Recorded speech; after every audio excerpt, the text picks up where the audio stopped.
halkan joognaa waa dabalaxa gane waa gobolka Sanaag annaguna dhaliya Axmed baanu nahay ujeedadayada shirkana wuxuu ku iyo kalaamka wuxuu ku saabsan yahay arrimo yaryar oo Sanaag ka dhacay inaanu qaarkood ka jawaabno wax ka niraahno taas way ka mid tahay odaygii Ciro oo ka hadlay dhaliya Axmed waa dawladda waqooyi bari haddii aad doonaysid inaad xiriir la samaysid dhaliya Axmed waqooyi bari baad u soo maraysaa intaa qabso inta labaad anna dawlad baa tahay annana dawlad baan nahay calan baan leedahay annana calan baan leenahay ninku inuu calankiisa aaminaa wanaagsan laakiin annagu waxaanu nahay dawladda la yidhaahdo waqooyi bari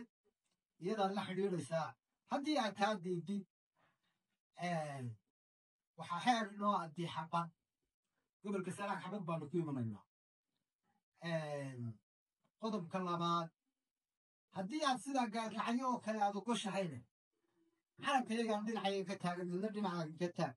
laakiin dhaliya Axmed waxba ha kala xadin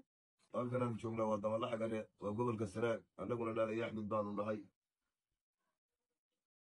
ujeedadayada shirkana wuxuu ku iyo kalaamka wuxuu ku saabsan yahay arrimo yaryar oo Sanaag ka dhacay inaanu qaarkood ka jawaabno wax ka niraahno taas way ka mid tahay odaygii Ciro oo ka hadlayay dhaliya Axmed weydi sugayaan Sanaag weydi sugaysaa arrimaha ma ugu waaweyn marka Ciro waxaanu leenahay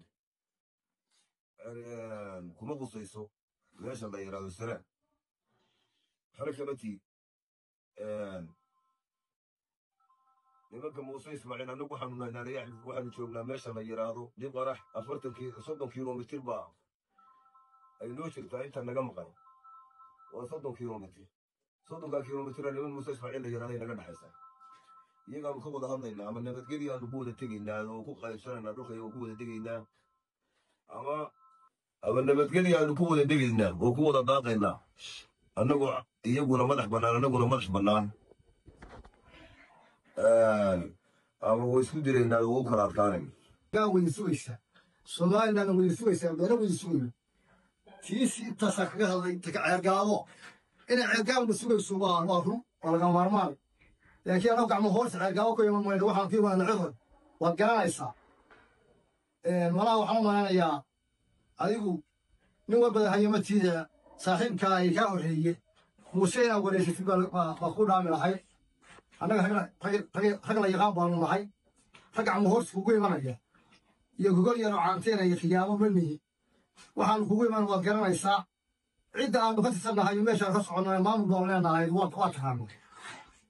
tan kale oo aad tiri Soomaalina way sugaysaa malaha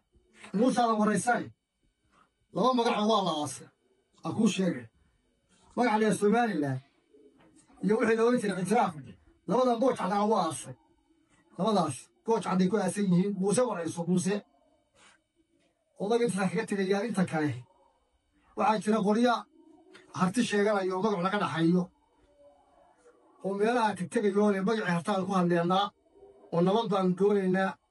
adeer kuwaas nabadda ma keeni karaan annaga magacayaga ku hadli karaan annaga maanta ku hadleynaa magac harti ku hadleynaa